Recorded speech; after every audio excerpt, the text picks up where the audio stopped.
Assalamualaikum warahmatullahi taala wabarakatuh. Kami dari kumpulan 10 Tok Kenali akan membentangkan tajuk peraturan dan undang-undang jalan raya yang bertemakan ingatlah orang yang tersayang. Pembentangan kami ini disediakan oleh Muhammad Arif Aiman bin Faizi, Muhammad Aimullah bin Rusli, Abdul Muhaimin bin Sukri, Ahmad Syahid bin Haziman dan Syahrul Rizal bin Yunus. Mata pelajaran dan topik. Kami memilih subjek pendidikan moral tingkatan 2 dalam bidang peraturan dan undang-undang jalan raya. Topiknya ialah keselamatan jalan raya. Objektif pembelajaran. Pertama, murid dapat mengenal pasti simbol dan tanda isyarat keselamatan jalan raya. Kedua, murid dapat menyatakan tanda isyarat dengan betul. Ketiga, murid dapat mempraktikkan peraturan dan undang-undang jalan raya. Nama dan kegunaan produk. Kami namakan produk ini sebagai model jalan raya Tok Kenali. Kegunaannya ialah pertama, sebagai bahan bantu mengajar guru. Kedua, sebagai sumber rujukan visual pelajar. Ketiga, sebagai model lengkap untuk subjek pendidikan moral di bawah bidang peraturan undang-undang jalan raya. Bagaimana idea dicetuskan?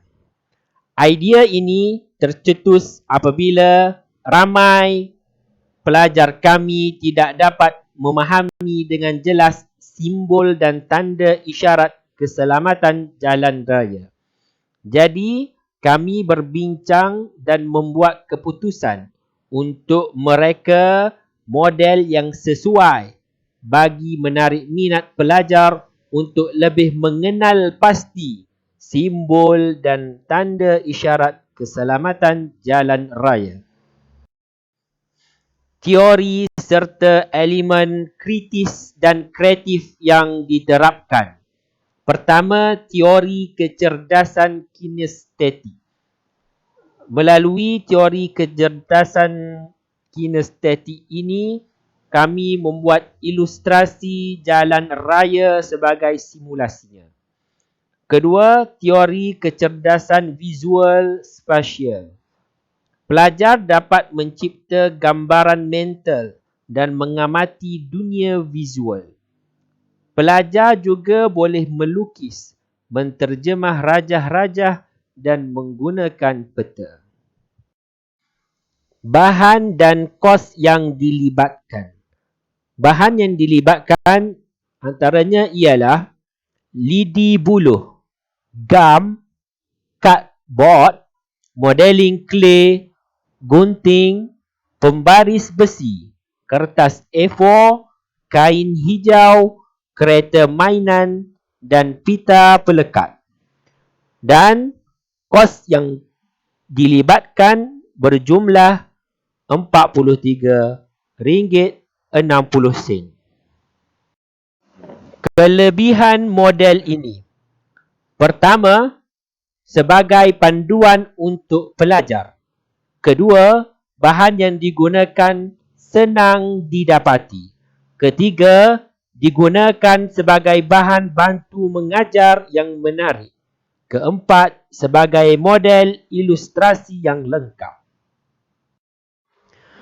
Kekurangan model ini ialah pertama, kekangan masa untuk menyiapkan tugasan. Kedua, kekurangan kemahiran seni dari segi kekemasan produk. Ketiga, kos yang agak tinggi. Menarik tentang model ini ialah yang pertama, kod QR disediakan untuk video YouTube dan senarai simbol dan tanda isyarat. Kedua, pelan model yang tersusun. Ketiga, simbol dan tanda isyarat yang jelas. Kemampanan produk. Pertama, sesuai dijadikan sebagai bahan bantu mengajar. Kedua, model ini kukuh dan tahan lasak. Ketiga, realistik. Baiklah, ini merupakan ilustrasi Lebuh Raya Plus menuju ke Kuala Lumpur dan Johor Bahru. Sebagaimana yang dapat kita lihat, ini merupakan tanda isyarat peringatan had laju kebangsaan yang mana 110 km per jam bagi kenderaan ringan dan 90 km per jam bagi kenderaan berat. Oleh itu, kita hendaklah mematuhi had laju kebangsaan yang telah ditetapkan agar kita dapat mengelak daripada berlaku sebarang kemalangan yang tidak diingini.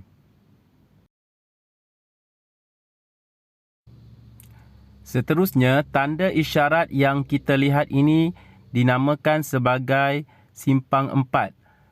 Kita hendaklah berhenti di setiap simpang 4 dan memerhatikan kenderaan yang datang dari sebelah hadapan, kanan dan juga kiri sebelum kita membelok. Pastikan kita mendahului kenderaan yang datang daripada sebelah kanan.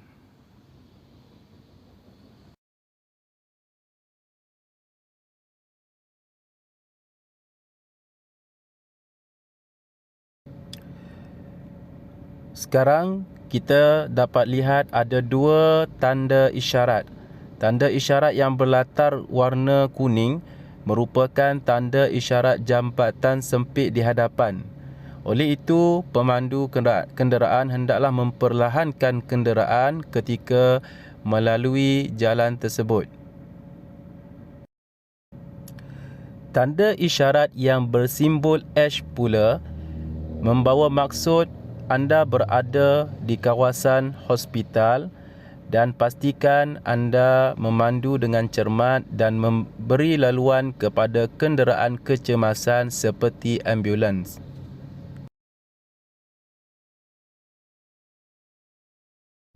Ini merupakan lampu isyarat lalu lintas. Pemandu kenderaan hendaklah berhenti jika lampu berwarna merah dan bersedia untuk berhenti jika lampu berwarna kuning dan bersedia untuk jalan ataupun terus jalan jika lampu berwarna hijau.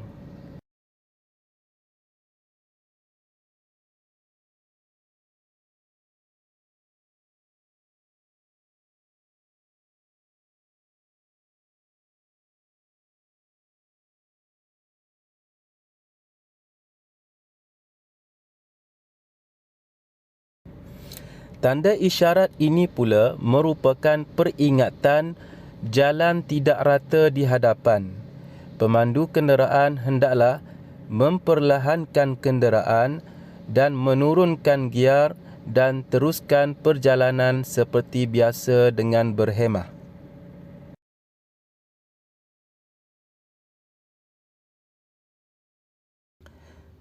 Tanda isyarat ini pula dinamakan jalan bengkang-bengkok di hadapan. Pemandu hendaklah memperlahankan kenderaan, menurunkan giar yang rendah serta memandu kenderaan dengan berhemah.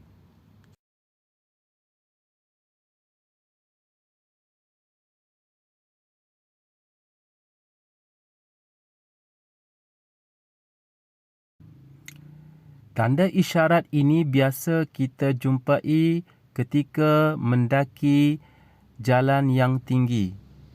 Pemandu hendaklah menurunkan giar yang rendah dan meneruskan perjalanan dengan berhati-hati.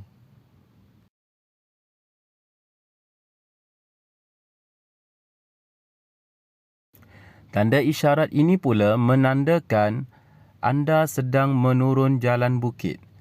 Pastikan kenderaan diperlahankan dan turunkan giar rendah secara perlahan-lahan jika anda mengalami masalah brek.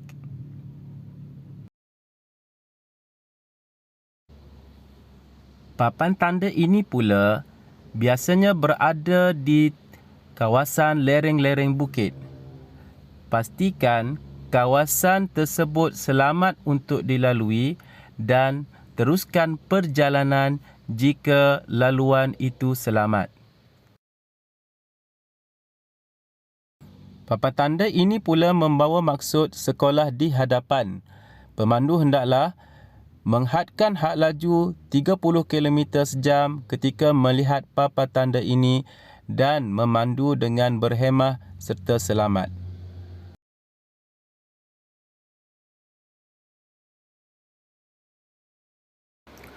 Tanda isyarat ini pula membawa maksud anda berada di kawasan perumahan.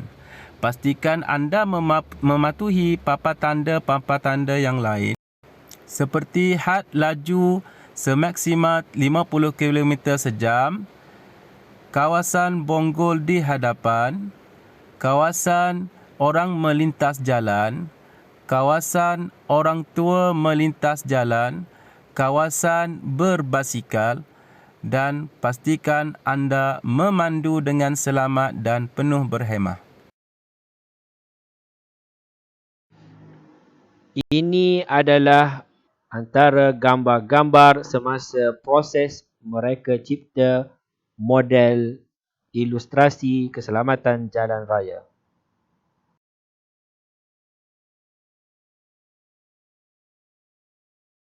Itu saja daripada kumpulan kami, kumpulan 1 Tok Kenali.